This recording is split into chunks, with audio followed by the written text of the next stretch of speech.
जय माँ सरस्वती जी सदा सहाय।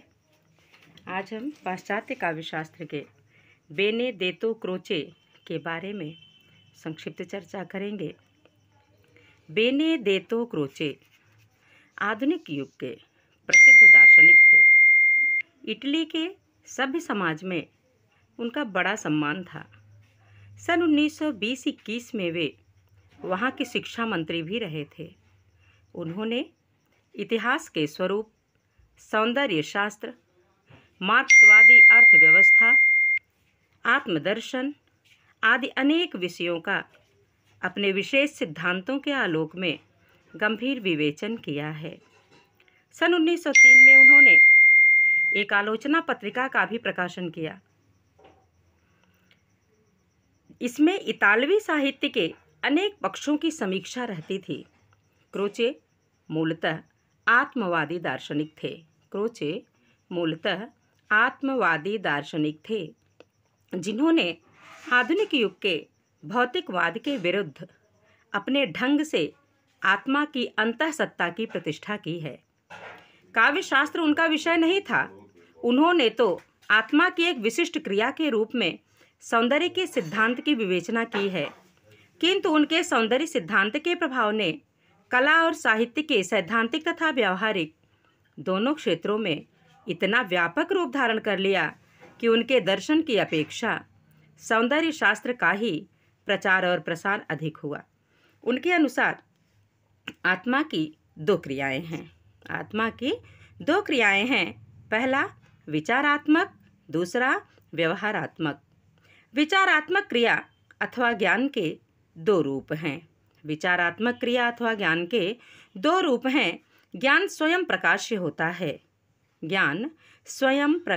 होता है अथवा प्रमेय कल्पना द्वारा प्राप्त ज्ञान, अथवा प्रमा प्रज्ञा बुद्धि द्वारा प्राप्त ज्ञान। व्यष्टि विशेष का ज्ञान अथवा समष्टि सामान्य का ज्ञान।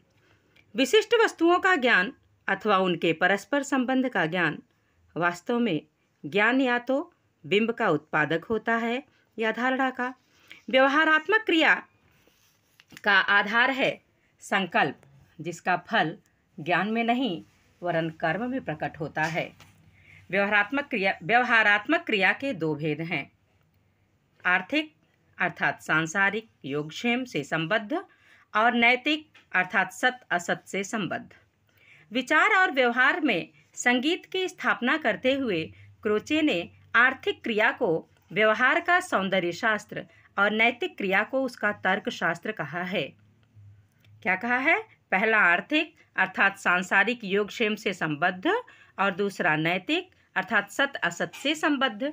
विचार और व्यवहार में संगीत की स्थापना करते हुए क्रोचे ने आर्थिक क्रिया को व्यवहार का सौंदर्य शास्त्र और नैतिक क्रिया को उसका तर्क शास्त्र कहा है। पहला, कला का संबंध ज्ञान के प्रथम भेद अर्थात स्वयं प्रकाश्य ज्ञान से है।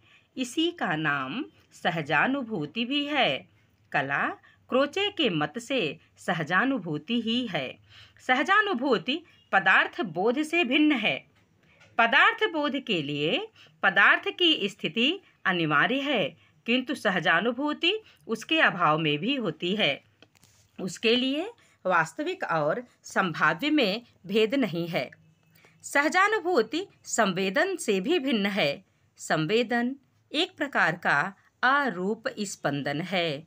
आत्मा इसका अनुभव तो करती है पर इसे अभिव्यक्त नहीं कर सकती।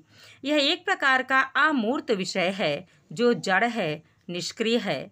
इसका केवल इतना ही महत्व है कि इसके आधार पर सहजानुभूतियों में परस्पर भेद हो जाता है, किंतु सहजानुभूति अनिवार्यतः अभिव्यंजना रूप ही होती है, अतएव इस अभिव्यंजना से अभिन्न है।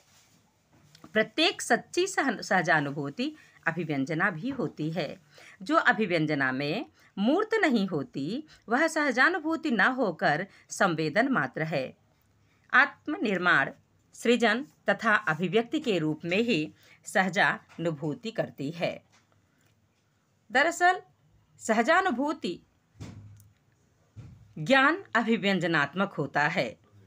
बौद्धिक क्रिया से स्वतंत्र वास्तव अवास्तव तथा देशकाल के बोध से निरपेक्ष।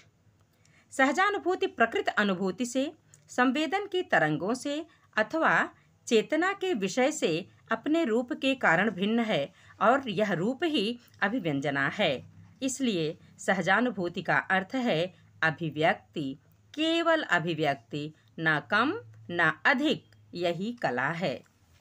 सहजानुभूति ज्ञान को हमारे यहाँ प्रातिभ ज्ञान भी कहा जाता है। ज्ञान के दो रूप हैं, सहजानुभूति ज्ञान अथवा तर्कमूलक ज्ञान।